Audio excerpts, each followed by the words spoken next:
Hello everyone, welcome back. तो आज हम लोग कॉन्ट्रैक्ट ऑफ बेलमेंट का लास्ट पार्ट देखेंगे। ये फाइनल पार्ट है, इसके बाद आपका ये वाला टॉपिक ख़त्म हो जाएगा। तो ये आपका है राइट्स ऑफ बेलर एंड बेली।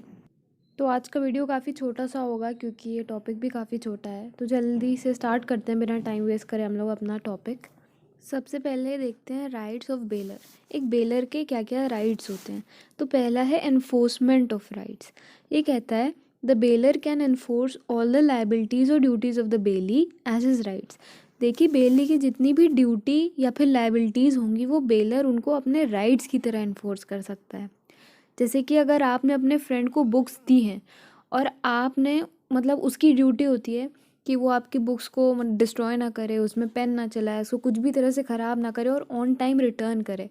तो बेली के जो ये ड्यूटीज़ हैं ये सब आप अपने राइट्स की तरह इन्फोर्स कर सकते हैं। मतलब आपका राइट बनता है कि आप साफ़ सुथरी बुक वापस लें, ऑन टाइम वापस लें। तो वही कह रहा है कि बेलर जो होता है वो जितनी भी लाइबिलिटीज़ और ड्यूटीज़ होती हैं बेली की, उनको अपने राइट की तरह इन्फोर्स कर सकता है। The bailor can enforce all the liabilities और duties of the bailee as his rights. Next आता है हमारा अवॉइडेंस ऑफ कॉन्ट्रैक्ट। ये कहता है the bailor can terminate the bailment if the bailee does with regard to the goods bailed any act which is inconsistent with the terms of bailment. मतलब bailor जो है वो कभी भी बेलमेंट को टर्मिनेट कर सकता है, मतलब ख़त्म कर सकता है, अगर बेली ने गुड्स के साथ कुछ भी ऐसा काम किया जो बेलमेंट के टर्म के साथ इनकन्सिस्टेंट है।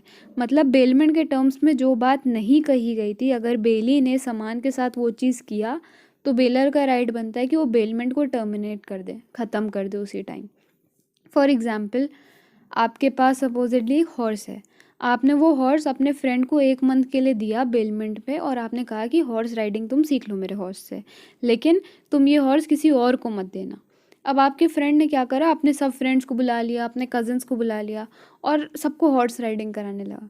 तो जब यह बात आपको पता चलेगी तो आपका राइट बनता है कि आप बेलमेंट को उसी टाइम टर्मिनेट कर दें और अपना हॉर्स वापस ले आएँ, क्योंकि बेली ने मतलब आपके फ्रेंड ने वो काम करा है हॉर्स के साथ जो कि बेलमेंट के टर्म्स के साथ कंसिस्टेंट नहीं था, जो बेलमेंट के टर्म्स में अग्री नहीं किया गया था। बेली अगर गुड्स के साथ या सामान के साथ वो काम करेगा जो बेलमेंट के टर्म्स में नहीं था, तो बेलर का राइट बनता है कि वो बेलमेंट को टर्मिनेट कर दे, उसी टाइम बेलमेंट को ख़त्म कर दे और अपना सामान वापस ले ले। नेक्स्ट राइट है बेलर का, return of goods lent gratuitously. When the goods are lent gratuitously, the bailor can demand their return whenever he pleases, even though he lent them for a specified time or purpose. देखिए, ग्रेटुइटस bailment मैंने आपको पिछली video में भी बताया था, वो होता है जिसमें बेलर का कोई फ़ायदा नहीं हो रहा, तो उसको कोई भी पैसा या कंसिडरेशन जिस बेलमेंट के रिटर्न में नहीं मिल रहा होता है, वो होता है ग्रेटुइटस बेलमेंट। मतलब आपने बस अपनी अच्छी गुडविल पे किसी को सामान दे दिया। अगर आपके फ्रेंड ने आपसे किताब मांगी और आपने उसको दे दिया, ऑब्वियसली आप अपने फ्रेंड से पैसा नहीं लेंगे किताब देने का, तो ये हो गया ग्रेटुइटस बेलमेंट कि हाँ भाई पढ़ लो और मुझको रिटर्न कर देना।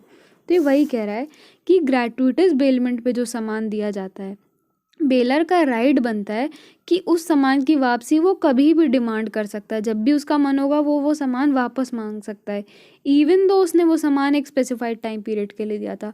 मतलब अगर आपने अपने फ्रेंड को बुक्स दी कि 3 महीने बाद मुझको ये रिटर्न कर देना, तुम ले जाओ, और फिर 1 महीने बाद आपको उन किताब का कुछ काम पड़ गया, तो आपका राइट बनता है कि आप वो किताबें वापस मांग सकते हैं कभी भी, इवन दो आपने उसको एक स्पेसिफाइड टाइम के लिए दी थी, 3 महीने के लिए दी थी, बट आप उसको कभी भी वापस मांग सकते हैं।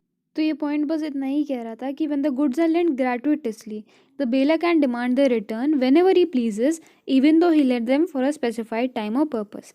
एक स्पेसिफाइड टाइम और पर्पस के लिए देने के बाद भी बेलर जो है वो अपना सामान कभी भी मांग सकता है। ग्रेटुइटस बेलमेंट के केस में अगर बेलर को कुछ भी पैसा या कंसिडरेशन नहीं मिल रहा है तो उसका राइट बनता है कि वो अपना सामान कभी भी वापस मांग सकता है। अब हम लोग लास्ट राइट देखते हैं बेलर का, ये है compensation from a wrong doer.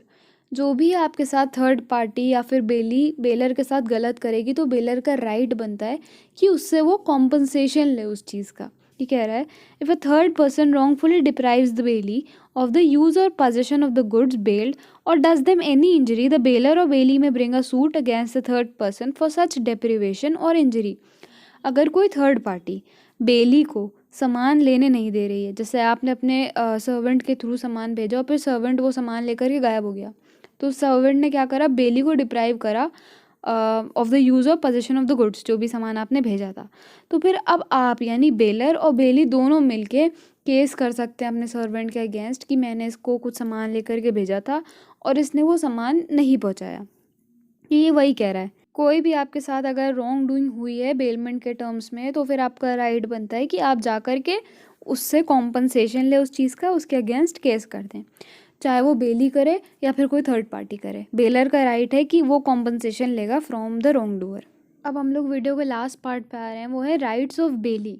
देखिए, एक इम्पॉर्टेंट बात है कि अगर आपने ड्यूटीज़ ऑफ बेलर और बेली वाला वीडियो नहीं देखा है तो एक बार जाके देख लीजिएगा, क्योंकि जो ड्यूटीज़ होती है एक बेलर की, वही एक बेली के राइट्स होते हैं।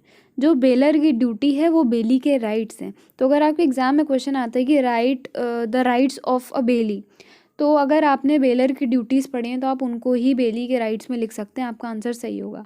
The duties of the bailor are the rights of the bailee. कुछ और राइट्स भी मैंने इंक्लूड कर दिए हैं इसमें, चलिए वो देख लेते हैं। पहला है bailee's lien. If the lawful charges of the bailee in respect of the goods bailed are not paid, he may retain the goods. देखिए, बेली जो है अगर उसका पेमेंट नहीं करता है बेलर, तो जो सामान उसके पास था वो उस सामान को तब तक अपने पास रोक सकता है जब तक उसको उसका पैसा नहीं मिल जाता। ये बहुत ही इम्पॉर्टेंट राइट है बेली को, और अक्सर एग्ज़ाम में मतलब पूछ लेते हैं ये, और साथ में इस पर अलग से भी टॉपिक है जो मैं आगे वीडियो में पढ़ाऊँगी। तो बेलीज़ लाइन का मतलब यही होता है कि बेली को अगर अपना पैसा नहीं मिलता है तो फिर वो सामान तब तक रिटेन कर सकता है जब तक उसको पैसा ना मिल जाए। इस बात को एक एग्जाम्पल लेके समझाती हूँ ताकि आपको अच्छे से समझ में आए।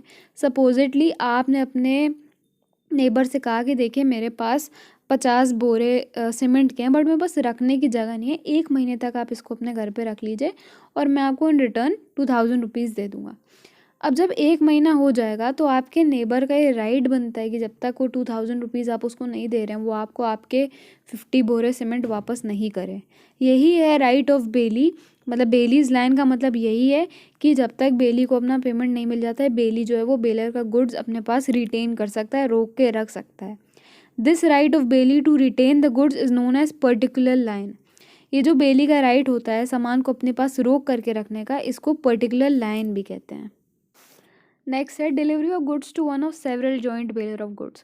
देखिए, अगर 5-6 लोगों ने एक साथ इकट्ठा बेली को सामान दिया है तो फिर बेली का राइट बनता है कि वो बस एक बंदे से कंसेंट लेके वो सामान वापस कर दे। देखिए, जब आप सामान किसी बहुत सारे लोगों से ले रहे हैं और आपको वो सामान रिटर्न करना है तो आप एक एक को फ़ोन तो नहीं कर पाएंगे ना ऑब्वियसली, कि सामान कहाँ पहुँचाऊँ, कितने बजे पहुँचाऊँ।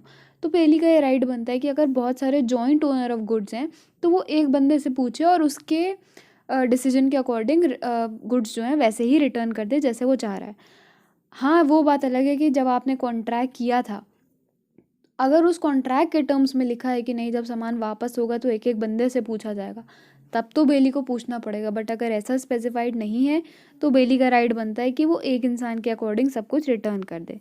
If several joint owners of goods bail them, the bailee may deliver them back to और according to the directions of one joint owner. एक के डायरेक्शंस के बेसिस पे उनको रिटर्न कर सकता है without the consent of all, सबसे कंसेंट लिए बिना। In the absence of any agreement to the contrary, अगर कुछ भी अग्रीमेंट नहीं हुआ इस बात को लेकर के तो वो एक से पूछ के बिना सबसे कंसेंट लिए सामान वापस कर सकता है। अब ये लास्ट राइट मैंने अभी 5 मिनट पहले भी डिस्कस करा था कि अगर राइट ऑफ एक्शन अगेंस्ट ट्रेसपासर्स, कोई भी थर्ड पार्टी अगर बेली को रॉन्गफुली डिप्राइव कर रही है गुड्स को यूज़ करने में या पजेस करने में, तो उसका राइट बनता है कि वो उस पार्टी के अगेंस्ट एक्शन ले। बेली को अगर आप सामान यूज़ नहीं करने दे रहे हैं या पजेस नहीं करने दे रहे हैं, कोई भी थर्ड पार्टी अगर ऐसा कर रही है बेली के साथ, उसको डिप्राइव कर रही है सामान यूज़ करने में या पजेस करने में, तो उसका राइट बनता है कि उस पार्टी के अगेंस्ट एक्शन ले। एक बार रीड कर देती हूँ। If a third person wrongfully deprives the bailey of the use or possession of the goods bailed to him, he has the right to bring an action against the party। कोई third party अगर wrongfully deprive कर रही है उसको, तो वो उनके against action ले सकता है।